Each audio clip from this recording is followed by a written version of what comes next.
Welcome to the Susan LoPresti Wellness Mind, Body, and Soul podcast, the go-to space for midlife and mature women who are ready to reclaim their health, boost their energy, and live long, vibrant, and purposeful lives. Each week, we dive deep into natural wellness, holistic healing, anti-aging strategies, and healthy lifestyle habits to help you feel your best physically, emotionally, and spiritually. Whether you're navigating menopause or working through chronic conditions, or simply wanting to age gracefully and intentionally, this show is your sanctuary for science backed insights, powerful stories, and soul nourishing inspiration. If you're a woman over 40 or 50 or older looking to thrive in the next chapter of your life, you're in the right place. Today, I'm thrilled to welcome Julie DeLucca-Collins to the show. Julie is a business and life strategist who helps women entrepreneurs build profitable businesses without sacrificing their health, families, or joy. Her work is rooted in sustainability, not just in business growth, but in life as a whole. As a certified Tiny Habits and Thrive Global coach, Julie specializes in practical, positive changes that actually stick. She brings a wealth of experience as a former C-level executive and is the founder of Go Confidently Services, where she supports women and small business owners in rethinking outdated approaches with clarity, focus, and honest accountability. Julie is also a TEDx speaker. She's a best-selling author and was recently named a top 50 over 50 podcaster by Hardy House Media, recognition that speaks to the depth and authenticity of her impact. What truly sets Julie apart is her passion for ethical marketing, racial equality, racial equity, and open dialogue, making her voice especially powerful for those seeking a more holistic and value-driven approach to success. I'm so excited for this conversation as Julie brings both practical wisdom and approachable energy, and I know you'll walk away feeling inspired to grow without burning out. So, without further ado, please join me in welcoming Julie DeLucca-Collins to my podcast. Julie, thank you so much for being here today. I am truly honored to have you and super excited for our conversation. Susan, I am so thrilled and I appreciate the invitation and warm welcome to your show. You're very welcome. You're very welcome. Julie, I'm going to begin by share a little bit about your personal journey from C-level executive to business and life strategist for women and entrepreneurs.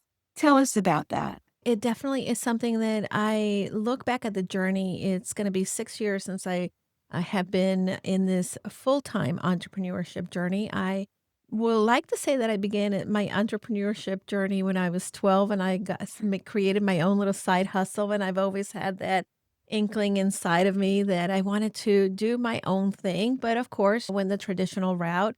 And toward the end of, I would say, 2019, I had gone through a coaching certification a couple of years before. I had been doing some training and working as a mentor in some of the local universities here in Connecticut. And I thought, I just love working with women and I love being able to empower them in a way that nobody tells you can. Think we need to do the thing, but we're competitive with each other. We're competitive with ourselves, and we're always knocking ourselves down, not giving us enough credit. And for me, I feel that anytime that I moved up in my corporate ladder, it's not because I had it together. It's not because confidence was so great, but it was because I showed up despite being uncertain, despite that little voice in your head that says, oh, who the heck are you to be doing this? Mhm. And my journey really began when I knew that I wanted to do something, but I didn't know what that looked like.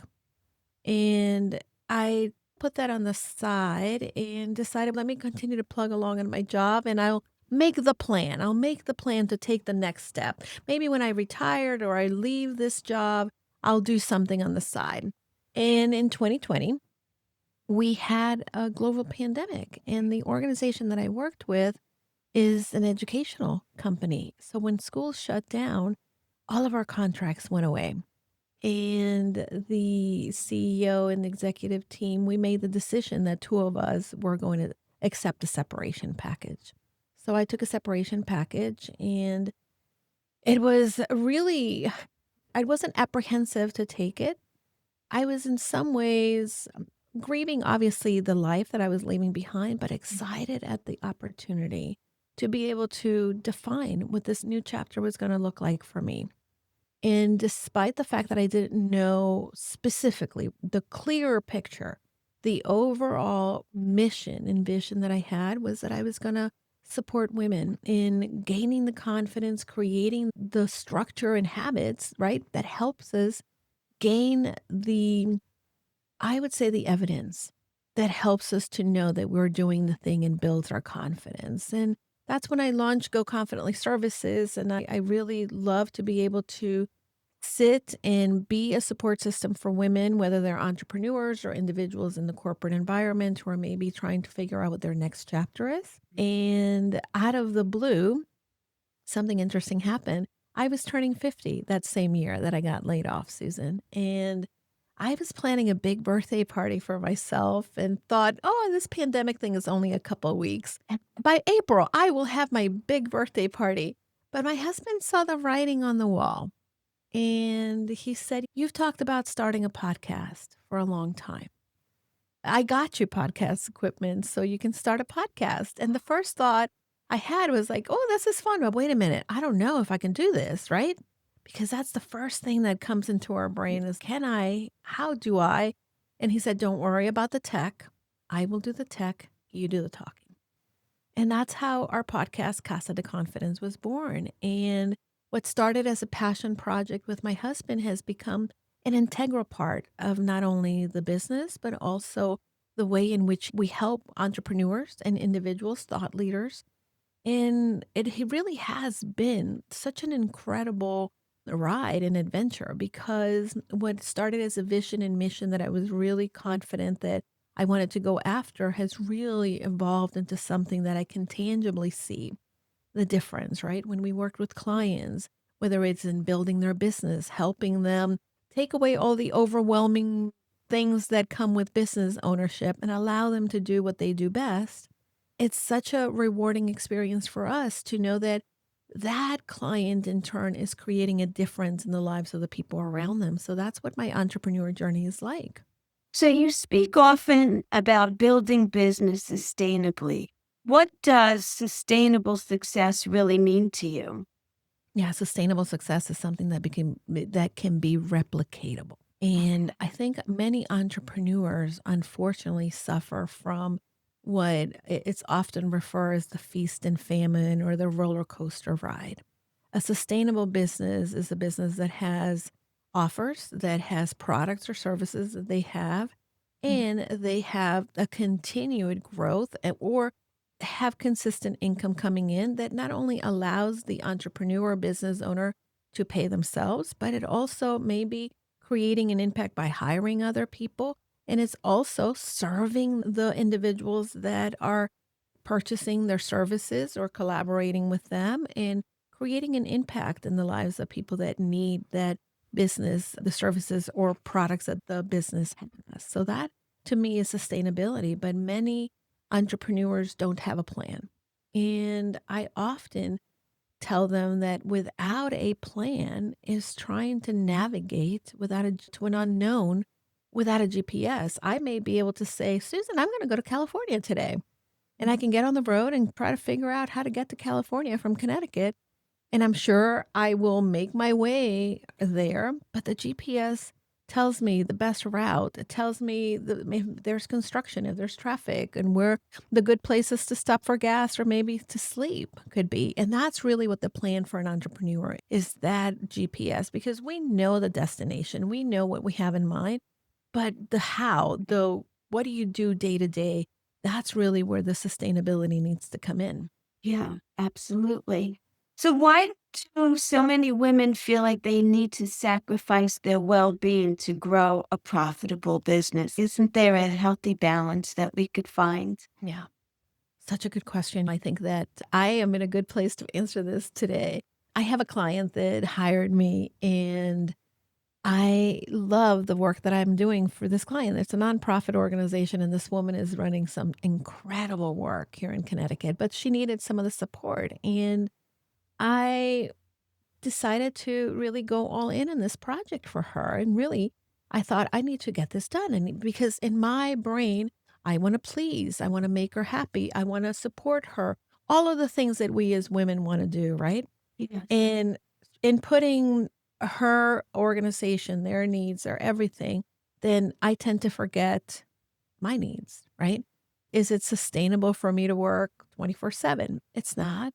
Is it sustainable to not have a good night's sleep, to have a good meal, to go for a walk? All of these things are things that we compromise because we are trying to do it for somebody else. And we believe in the work that we're doing, we understand. And I think that many women also put all everybody else first because they don't feel they deserve it, or they're not aware of what their needs may be, or what they're looking or have to give to themselves in order to grow. The example of the oxygen mask is so overused, but Yeah. it's so true. If we and again, last night I made a choice. All right, I need to close out the computer. It doesn't define me as a bad person if I'm not showing up for this person 24/7. It defines me as a bad person if I get sick down the road and I'm not able to give. So I need to create that intentional margin, that boundary for myself, and pour into my own cup, put in my own oxygen mask, recalibrate, and then show up with a fresher mind and body and spirit to be able to commit to the things that we commit to. Yeah, absolutely. As a certified tiny habits coach, why are small, consistent changes more powerful than the big overhauls? Yeah, I want to ask you a question before I answer that. Now, do Okay. you always feel motivated? No, some days I want to throw the computer out the Yeah. window. Yeah. So, this is exactly why these tiny habits are incredibly Yeah. important for our consistency because motivation is unreliable. Motivation is something that we're never going to feel.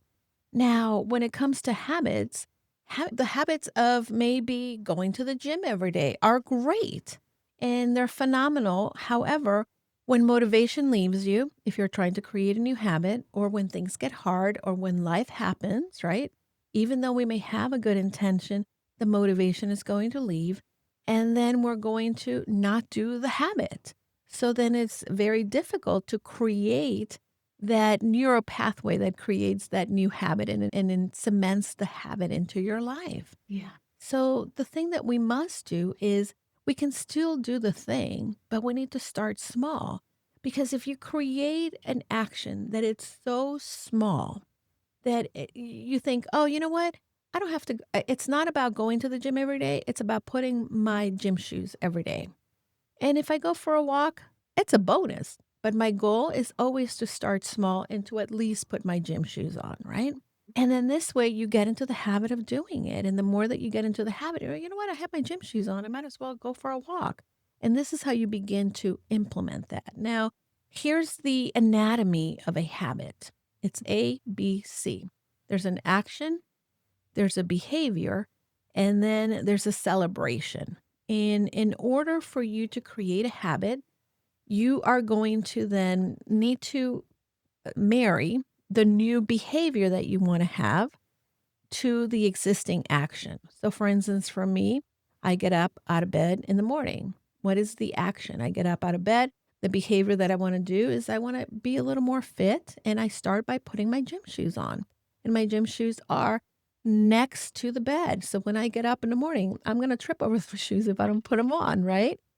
And then when I put my shoes on, and this is the part that people don't get, right?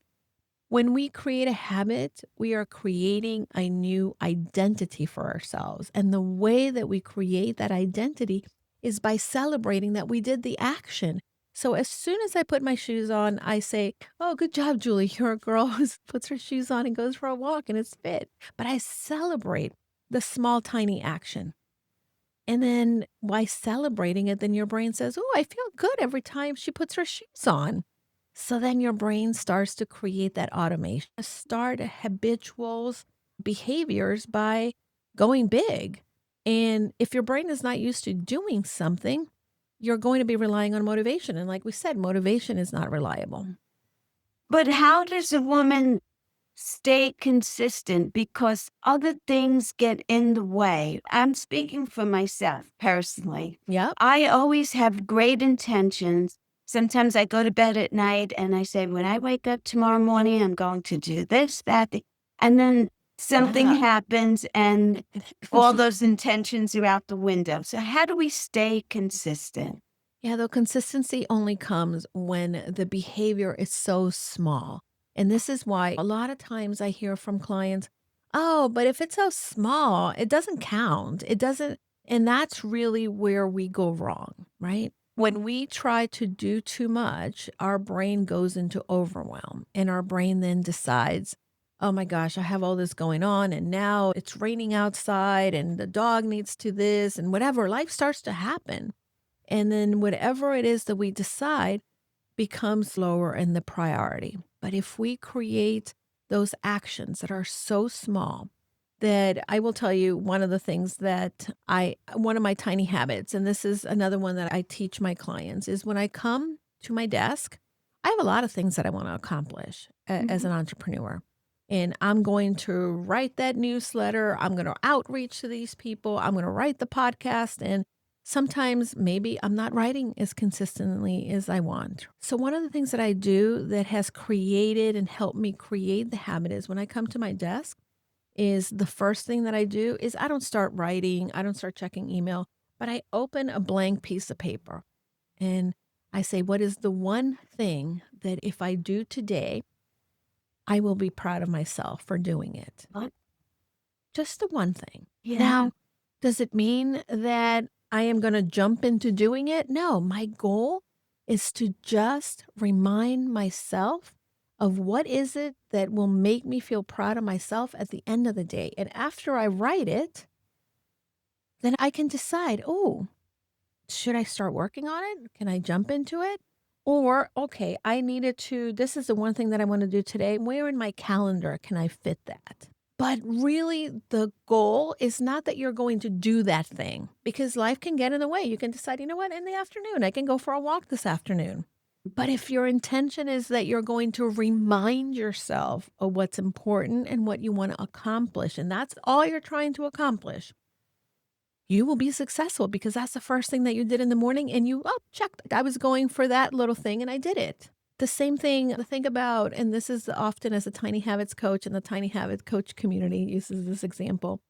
A lot of people, even though it's something good for us, we are not always consistent at flossing. And a lot of times it's a pain. Like, oh my God, I need to get in there and really do the cleaning. So, the best way to create a habit for flossing is after I brush my teeth, I will floss one tooth, right? So then you floss one tooth, and you're like, oh, I'm here already, right? And you Yeah. keep going. But in the days that you're like, oh, okay, I floss one tooth, yay, I did it, and you give yourself credit for it, you didn't fail at the task of flossing, did you? You No. didn't, because you did it. So start small, break down these big goals that we have, these huge passions and dreams, and start to ask yourself, what is the smallest, most doable action that I can take? And this is how you measure a tiny habit. Can it be done in less than 3 minutes? Can it be something that is so insignificant? Like maybe you're gonna, I have a client that wants to practice more piano. Her goal is not that she's gonna sit at the piano. Her goal is that she's gonna pull out the sheet music and put it where she can see it and look at it for a minute.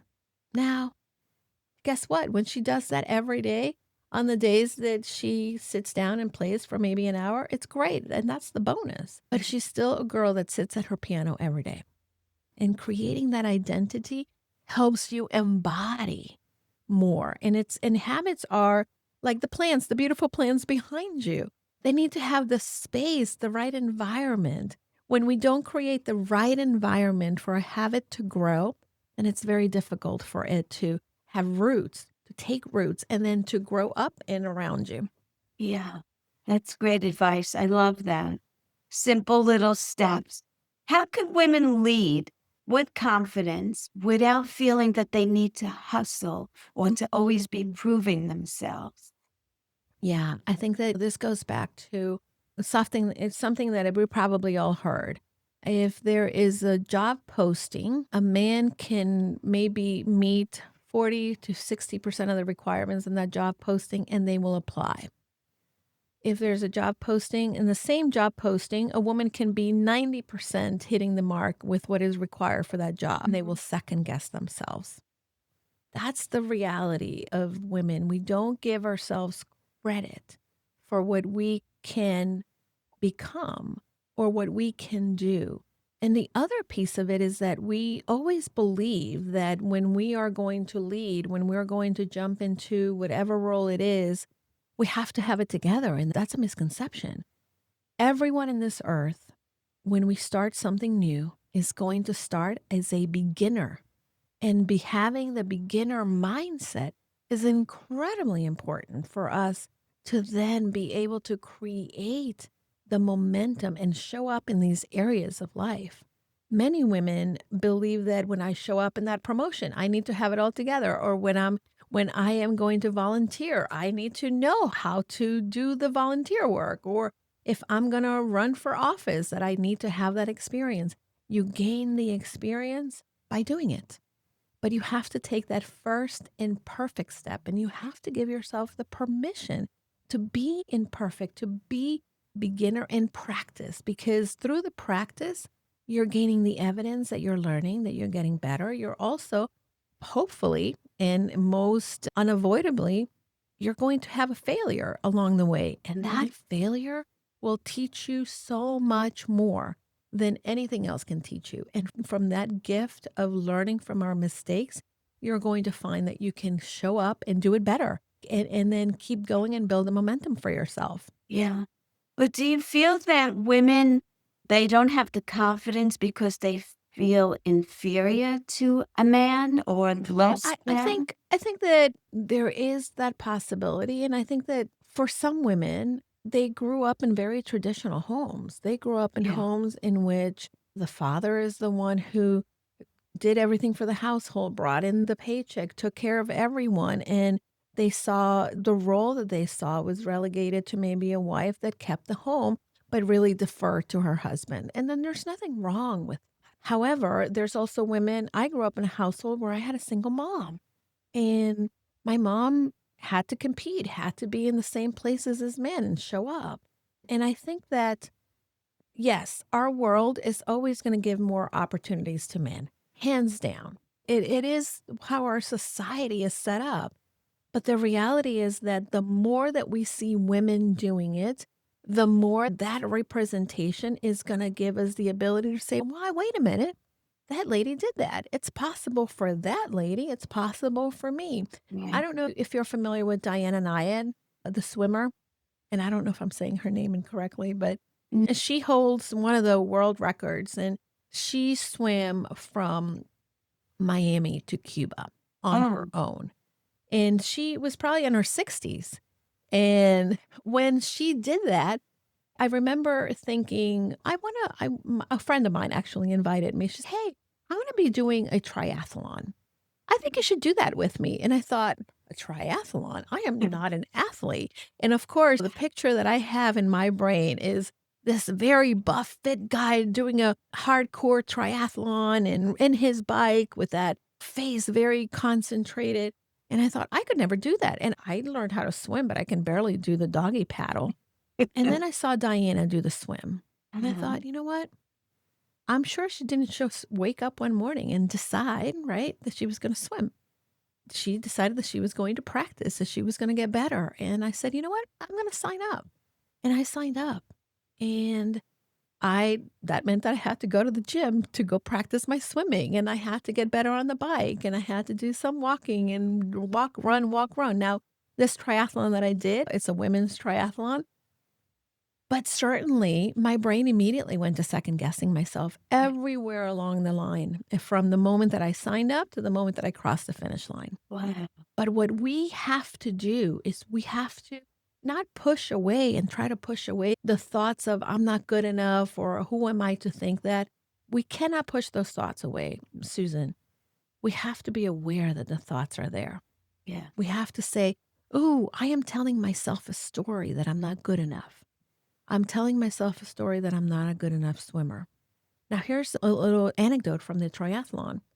It was a bunch of girlfriends. We went to South Carolina. We came from all over the country and met up. And the event is called the She Tries, which is pretty fun name. And we started first with the swim. And we weren't going to swim in open water. This is a big country club, and they have an Olympic-sized pool.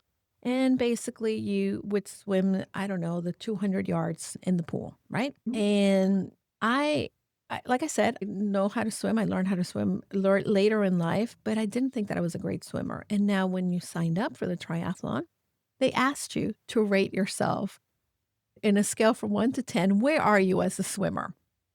Now, the high achiever in me wanted to say I was an 8, a 9. But, the imposter syndrome, Julie, the one who's very unsure of herself, said, oh my God, Julie, you're a 2. So I decided to compromise and not go with a 5, but rate myself as a 6. Okay. And of course, I thought, "Okay, pretty good. I'm a 6." And we were all standing in line based on the rating that we gave ourselves, and you stood in line, and then you would jump into the pool based on when your turn was. And as soon as the starting line gun went off, the women that were in front, that were the 10s, started to jump into the pool. And they were Olympic swimmers by far. They were going at it. And I'm standing there just petrified because I thought, oh, I don't measure up.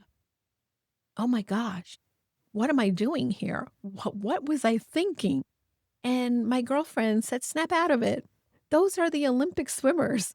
We are the everyday swimmers, and it's okay.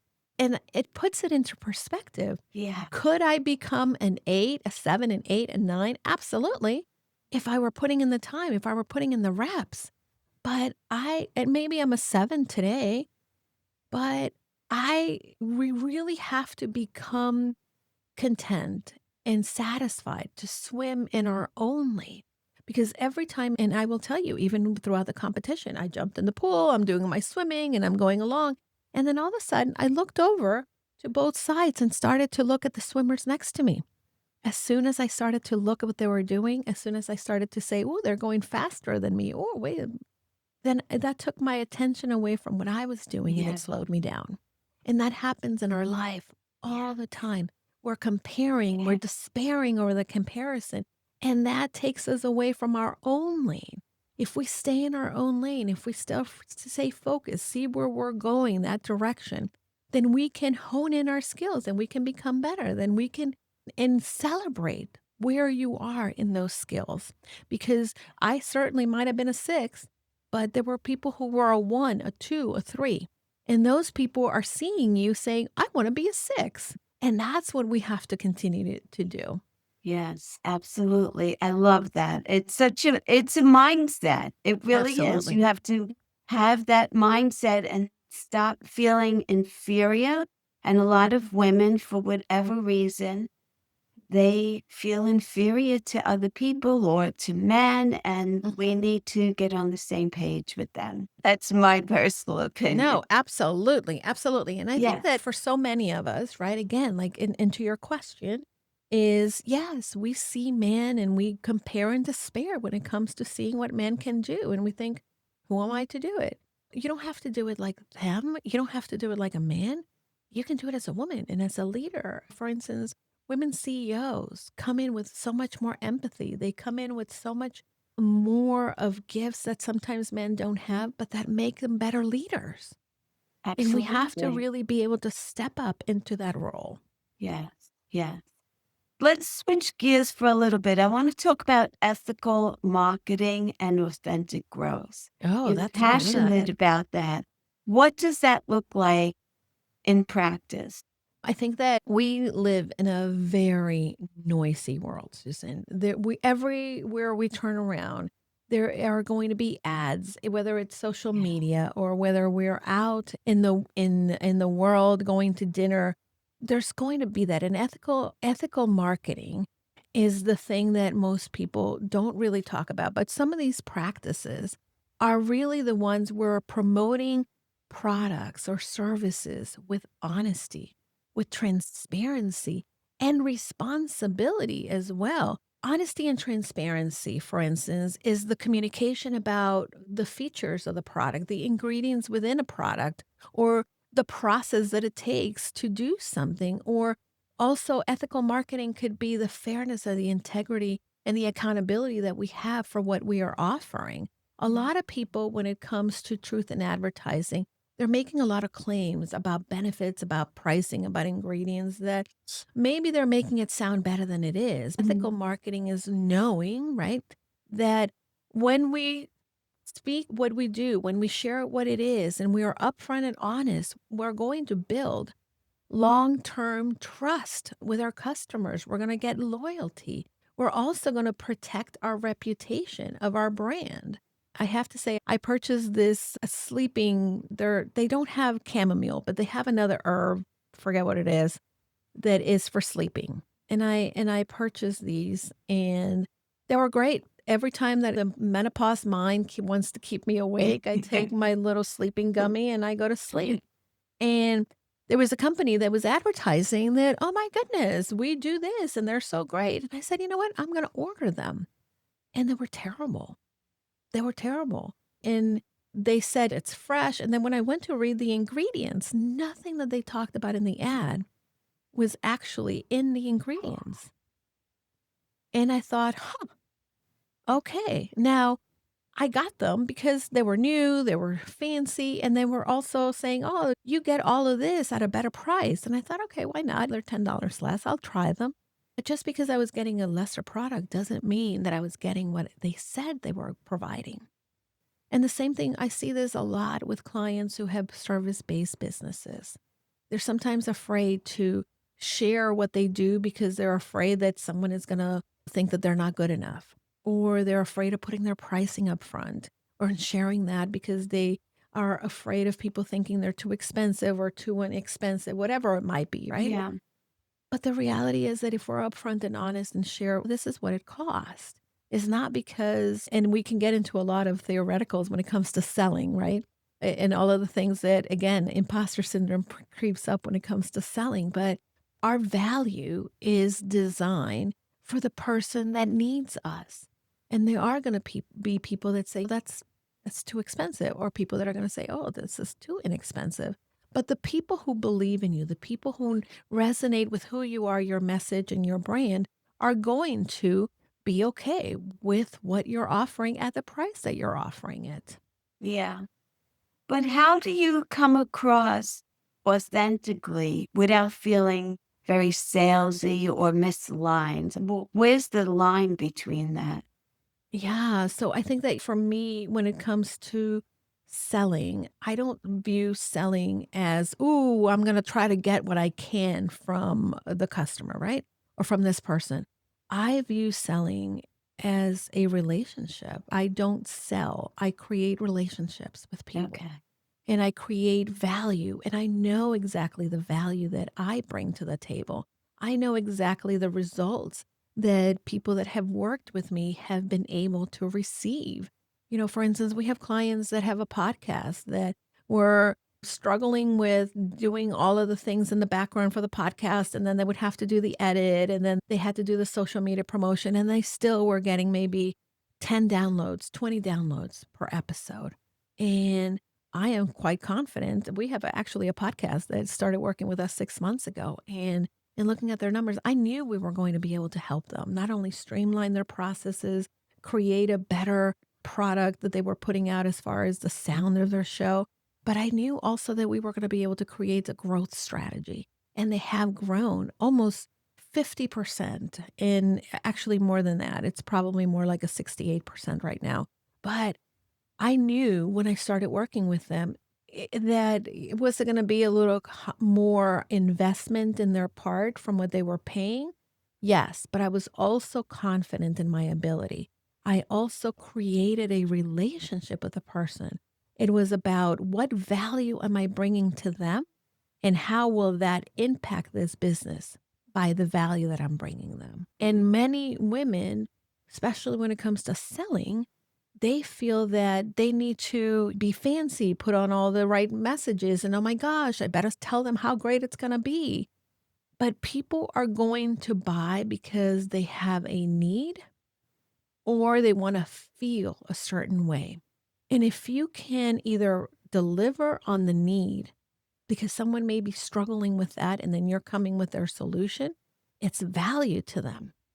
In the same way that if they want to feel a certain way, maybe someone wants to lose weight and you're bringing in the right structure for eating habits, for drinking your water, for making sure that you're getting your movement in. That's a value that this person needs and desires, and you're giving them the result. So you are being paid and you are giving them something that they value and are willing to pay for. But again, you're doing it in a relational basis. Anytime that you feel I need to go in and sell it, I don't know how this person is going to react.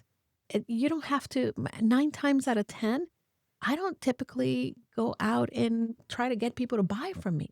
People come to me for referrals. Why? Because I have great relationship with my clients. And then those clients introduce me to other people who say, hey, here's another person. And then I build a relationship with that person. And a lot of times, if I'm building a relationship and someone will say, hey, I want to work with you because I've built a relationship with them, I also will bring to the table and say, hey, I'm glad you want to work with me, but I may not be the right fit for you, but I know that Susan over there may be the right fit for you. Yeah. And that's value and ethical marketing, right? I'm Yes. sharing what I have, but I'm also honest and open and say, hey, there might be a better fit, or what you're looking for is not something that I do yet, but I know someone that does.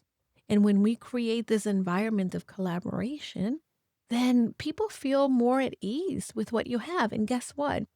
If you don't work with me because I said to you, there's someone who can deliver you better, the next time that you know someone that needs my services, you're probably going to send them to me because you know that this person may be a right fit. Yeah. And that's where we have to stop the competition, but create more collaborative spaces. Yes. I love that. Absolutely. I agree with that 100%. Let's go on to talk about burnout Ooh, because burnout is so common among women. mhm. What are the Yeah. early warning signs that you see most often? Yeah, it's something that I'm so glad that you're talking about this because I think that a lot of times we go and if you have a high achiever, they're going to be in the middle of these burnout signs and they're not going to recognize them. Sometimes some of the basic things, right? There's going to be emotional and mental signs when it comes to burnout, exhaustion, your negative, your inefficiency. Maybe there's something that you really enjoy and now you're just not interested in it. And you are having trouble concentrating, and even perhaps you feel stuck. I remember in my corporate job in my early years in that middle management, I love what I did. I was good at what I did, but I got to a point in this company in which I was traveling probably 3 weeks out of the month. I was working long hours. I was commuting from New York City to New Jersey and driving, and I was in the car for many hours. And I just remember feeling stuck. And I thought, oh, is this all there is? That was a sign of the burnout for me. And of course, there's some of the physical signs like fatigue. You're going to feel that persistent tiredness that doesn't go away, or the sleep issues. You're not sleeping, or maybe you're sleeping too much, or your sleep is disturbed in the middle of the night. And the other piece that really, when I went through burnout, that really was like the big sign that I was in burnout is I started to have physical illnesses. I actually was diagnosed with my autoimmune back then. And the autoimmune really came because every time that I was more stressed, that I was doing more, that I was really depleting myself, the symptoms are my autoimmune. And even now, right? when I start to feel some of my symptoms of my autoimmune, like my joints are hurting me, or I start to get a persistent cough, I have Sjogren's, then I know, oh, wait a minute, I need to back off a little bit because my Yeah. physical body is starting to show the signs of maybe what I'm not ready to accept. Also, your body aches, and ultimately, the other signs too that people forget when it comes to burnout are some of those behavioral signs. You're procrastinating on something. Mhm. There's tasks that are maybe complex, but you're procrastinating in them. You're also withdrawing from society. You don't feel like spending time or you're not doing the things that you enjoy, and you wanna isolate yourself, and ultimately, the other piece of it too is when we are in burnout, we have poor performance overall. We're not gonna be able to show up, and we talked about this, we're not gonna be able to show up at the best of ourselves because we're so depleted. So that's really important to keep an eye out. Yes, absolutely. And so many women don't even recognize that they are in burnout, and they, 100%. especially in corporate America. I was in Yep. corporate America for 30 something years, and it's perfectly normal to be coming in at 7:30 in the morning and Yeah. leaving at 9 o'clock at night and getting on a Yeah. commuter train and getting home and Mhm. eating anything that you could just grab Oh, and then sure. go to Yeah, sleep and get that's up the right. next day, and it's a vicious And cycle, do it and all again. it's Yeah, so unhealthy. absolutely. Absolutely, and I think that we don't talk about this enough, and I think that our we all have these sabotaging behaviors, and we created them as a young child, maybe because we wanted to protect ourselves, maybe Yes. because we wanted to receive love, and whatever it is, it's not a bad behavior. They're protecting us, but ultimately they can lead to a burnout. They can lead to something that can just spiral out of control. So Yeah. this is where communities, this is where being in touch with girlfriends, being a part of individuals who maybe are 10 steps ahead of you and can say, "Hey, by the way, my friend, I think you're working a lot," or step back a little bit, or someone that can just remind you, right, that you don't need to prove yourself. There's something that I often talk about in my podcast and I share with my clients all the time, and that's the concept of a believing mirror. And a believing mirror is that person that reflects back to you the things that sometimes we forget are there, our gifts, our talents, our strengths. And when we are in burnout, a lot of times we're trying to prove ourselves. We are trying to become better. We are trying to measure up. And the reality is that we already measure up. We already have what it takes. And if we just remind ourselves, and sometimes it's very hard to remind ourselves. So this is where the believing mirrors will come in and can remind you, hey Susan, you're wonderful. You're doing such a great job. Or Susan, you don't have to work that hard. We know you've got this. And that's the other piece. And when it comes to burnout as well, the other thing that we don't do well is ask for help. And if we just ask, people will say yes, but we are so afraid to burden others, or we're so afraid that asking for help will make it mean that we're not good enough. If anything, asking for help shows people that you have the emotional intelligence and strength to know what you can do and what you can do better by helping and having someone help you. Yes, absolutely. I love that. In closing, what is one small step that our listeners could take today towards a more balanced, fulfilling version of success? I think that the biggest step that you can take is number one, connect with the future version of yourself. Who Absolutely. is the future Julie? Who is the future Susan? And what does she have and accomplish that you're just so proud of? And maybe the future Julie is traveling around the world. And maybe the future Julie is maybe competed in another triathlon. Who knows? And for you, my friend, when you connect with the future you and you're proud and you see what they've done, the next step is asking, hey, Julie, what did you do every day to become that person? And that future self has the wisdom that is going to help you create the path daily today. Wow, that's beautiful. Julie, thank you so much for coming on. I appreciate you being here. Such a great conversation with you. I Thank wish you you. the best of luck.